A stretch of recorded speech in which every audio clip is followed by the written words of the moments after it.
আর একটা বিষয় আমাদেরকে গাফিল করে যাওয়া, পথ থেকে বিচ্যুত করা, সেটা হচ্ছে অত্যাধিক দুনিয়া প্রীতি হয়ে যাওয়া, দুনিয়াকে ভালোবাসা, মানে ভালোবেসে ফেলা। আল্লাহ তাআলা বলেন ফাআম্মা মান তাগা ওয়া আথারা আল হায়াতাদ দুনিয়া ফাইন্নাল জাহিমা হিয়াল মা'ওয়া। সুবহানাল্লাহ। আল্লাহ বলেন ফাআম্মা মান তাগা, নিশ্চয় ওই ব্যক্তি কি হয়েছে, তাগা, সীমা অতিক্রম করেছে, সীমা লঙ্ঘনকারী ওই ব্যক্তি কে?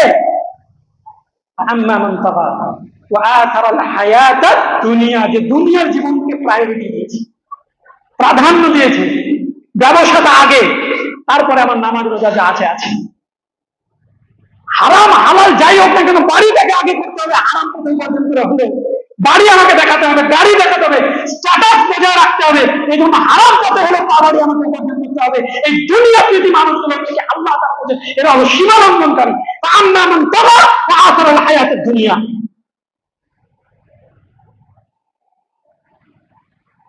আমি চাকরি পেয়েছি, আল্লাহ তাআলা শুকরিয়া আদায় করা উচিত বেশি বেশি করে। চাকরি পাওয়ার পরে কোটি টাকা লোন নিয়ে বাড়ি গাড়ি করে লোনের সুদ আমাকে সারা জীবন ধরে টানতে হবে। একজন মুসলিমের বাচ্চা হওয়ার পরে এই সুদের সঙ্গে সম্পর্ক যুক্ত হওয়া, এটা হায়াতান তাইয়্যিবা নয়, যতই সে নামাজ পড়বে যাই হোক। কারণ সুদ, আল্লাহ রাসূল সাল্লাল্লাহু আলাইহি ওয়াসাল্লাম বলেছেন 70 এর মানে পাপের স্তর রয়েছে। সর্বনিম্ন হচ্ছে নিজের মায়ের সঙ্গে ব্যভিচার করা। ছি ছি ছি, নাউযুবিল্লাহ। এর সঙ্গে আপনি মুসলিম সম্পর্ক জুড়ে দিচ্ছেন। এইগুলো হওয়া, এই পাপের সঙ্গে জড়িয়ে যাওয়া, দ্বীন ইসলামের এই বিধান সুদ, রাসূল সাল্লাল্লাহু আলাইহি ওয়াসাল্লাম বলেছেন সর্বোচ্চ স্তর হচ্ছে আল্লাহ এবং তার রাসূল এর সঙ্গে যুদ্ধ ঘোষণা করা। আল্লাহ রাসূলের সঙ্গে যুদ্ধ ঘোষণা করে আপনি এখন সালাত সিয়ামের দিকে যাবেন, এগুলো বাহানাবাজি মুনাফিকি চরিত্র নয় তো আর কি। তাহলে এইগুলো করতে যাওয়া মূলত দুনিয়া লোভী, আর কিছুই না।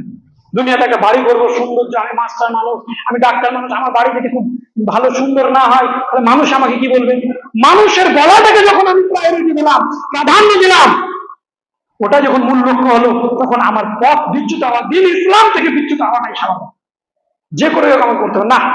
আল্লাহ যা দিয়েছেন আলহামদুলিল্লাহ, যেভাবে হবে হবে, না হলে না হবে। আমার দুনিয়ার জন্য আমি আসিনি, আমি এসেছি দুনিয়াতে। আর দুনিয়া আখেরা, আখেরাতে জমিয়েটা, এখানে যত পারবো নেক আমল সব আমার জীবন কাটিয়ে দেবো, ফল ওখানে ভোগ করবো, এখানে নয়। এই বিশ্বাস, এই ইয়াকিন হৃদয়ের মধ্যে ঢুকে নিতে হবে, কুড়ে কুড়ে ঢুকাতে হবে, কষ্ট করে ঢুকাতে হবে, সে পথে চলতে হবে। দুনিয়ার প্রতি ভালোবাসা, এই ভালোবাসা আমাদের বেড়ে গেছে। আল্লাহ তাআলা বলছেন বাল তুসিরুনাল হায়াতাদ দুনিয়া ওয়াল আখিরাতু খায়রুন ওয়া আবকা, বরং তোমরা দুনিয়ার জীবনকে প্রাধান্য দিচ্ছ, এটাকে মূল লক্ষ্য বস্তু বানাচ্ছ। তবে জেনে রাখো ওয়াল আখিরাতু খায়রুন ওয়া আবকা, দুনিয়াটা ক্ষণস্থায়ী, চিরস্থায়ী নয়, চিরদিন থাকবে না। আর সেটা খায়র, এর থেকে অনেক অনেক উত্তম। ওয়া আবকা, বাকি থেকে ওয়া আবকা, এবং চিরস্থায়ী, যার কোনো শেষ নেই। যে চিরস্থায়ী জীবনের জন্য আপনি আমি কতটুকু করেছি, এইটাকে না ভাবা যে দুনিয়া আমার ক্ষণস্থায়ী, এই মৃত্যু আসলো, কখন চলে আসতে পারে, অতএব আখিরাতের জন্য বেশি কাজ করবো, এটাকে এই দুনিয়াকে বেশি ভালোবেসে ফেলা দিন থেকে বিচ্যুত হওয়ার একটা অন্যতম কারণ। আল্লাহ তাআলা বলছেন ফামান যুহজিহা আনিন নারি ওয়া উদখিলাল জান্নাতা ফাকাদ ফাআজ ওয়া মাল হায়াতুদ দুনিয়া ইল্লা মাতাআল গুরুর। আল্লাহ বলছেন যে ব্যক্তিকে কাল কিয়ামতের মাঠে ফামান যুহজিহা আনিন নার, জাহান্নামের আগুন থেকে রক্ষা করা হবে, বাঁচানো হবে, পরিত্রাণ দেওয়া হবে, ওয়া উদখিলাল জান্নাতা, জান্নাতে প্রবেশ করানো, ফাকাদ ফাআজ, প্রকৃত অর্থে সেই হচ্ছে আসল সফল ব্যক্তি। আসল সফলতা অর্জন সেই করেছে যাকে জাহান্নাম থেকে মুক্তি দান করে জান্নাতে প্রবেশ করানো হয়েছে। ফামান যুহজিহা আনিন নার ওয়া উদখিলাল জান্নাতা ফাকাদ ফাআজ ওয়া মাল হায়াতুদ দুনিয়া ইল্লা মাতাআল গুরুর। আল্লাহ বলেন বরং তোমরা দুনিয়ার জীবনকে কি করছো? প্রাধান্য দিচ্ছ।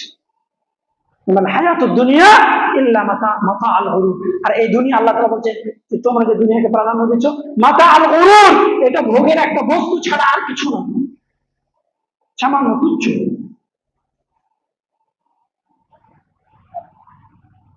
সুতরাং সম্মানিত উপস্থিতি, দুনিয়ার ভালোবাসা, দুনিয়ার লোভ লালসা, এটা একটা খুব গুরুত্বপূর্ণ বিষয়।